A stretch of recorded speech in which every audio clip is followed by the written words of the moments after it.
Welcome to the Ninja X Show. Today's topic, the complete video game history of Lobo. Ever since I heard about this game back in 1996, reading an issue of Wizard magazine, I was willing to do whatever it takes to own a copy of Lobo's very first video game. I was disappointed to find out that this game would never be released. For years, I've been searching for a ROM copy of this game, never giving up the hope for the chance to play it. There has been information being leaked about this game by websites like Unseen64 and Church of Video Games. There was even a leak of a gameplay footage for the Super Nintendo version. According to the rumors, this ROM has been available for years, but the people who had access to this ROM sold the Super Nintendo cartridge online, which made it difficult for people like me to play it on an emulator. Back in September of 2009,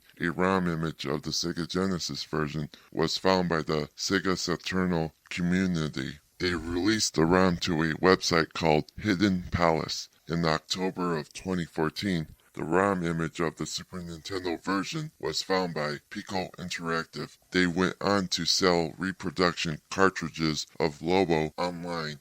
So when I bought myself a copy of the Super Nintendo version on eBay, I tried dumping the ROM image using a cartridge called the Super UFO Pro 8. It did not work, however. It had trouble reading the cartridge. The cartridge I bought from eBay was made by a company called RetroQuest, who sold unreleased Super Nintendo cartridges at ridiculously high prices. What's worse is that the cartridge shell was cheaply made, as well as the labels that were on the cartridge. I would have preferred a glossy label and a well-made cartridge, but those bastards at RetroQuest wanted to go the cheap route to make a profit. Luckily, they went out of business. It would be a few years until the game finally leaked on the internet. However, this ROM leak is the same as the bootleg cartridge. It is not the same ROM image that the Church of Video Games had, since the stars are supposed to appear in the background of when Lobo is riding his Space Hog, which is disappointing because I want to play the completed version of Lobo. Either way, not only did I own the Super Nintendo version, but I had bought the Sega Genesis version on Etsy. I owned the Sega Genesis version before the Super Nintendo version. I was happy to have the Sega Genesis version. It was very well made, although the manual had a few flaws and needed work. If it weren't for me buying the Sega Genesis version, I would have never found out about the Super Nintendo cartridge being sold online. Now I own both physical copies of this game. However, it did not feel complete without this issue of Nintendo Power, which featured Ken Griffey Jr. on the cover, who is an excellent baseball player. What's inside this magazine?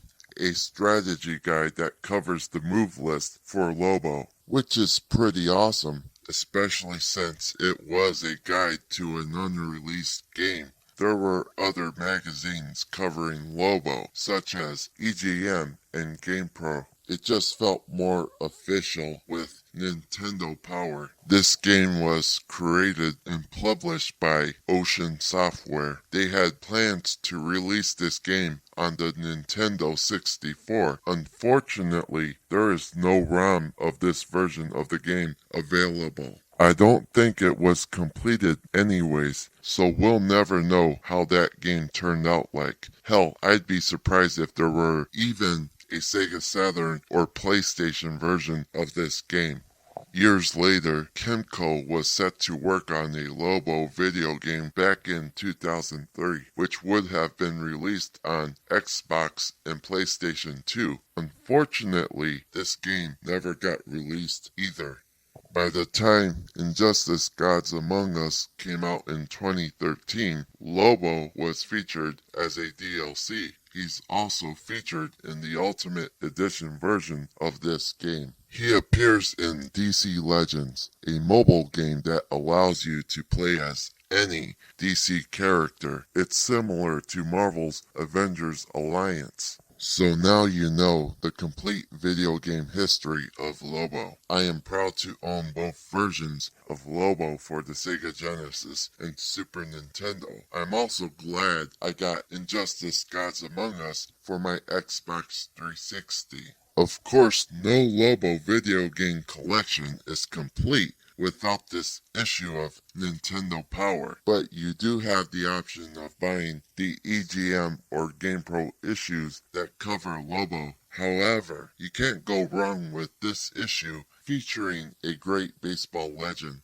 I hope that we will get a new Lobo video game in the future, but knowing Warner Brothers, it's gonna be a while. That's all I have to say. Tune in next time for more truth, logic, and common sense. If you like this video, be sure to give it a thumbs up, subscribe if you haven't already, and I'll see you next time.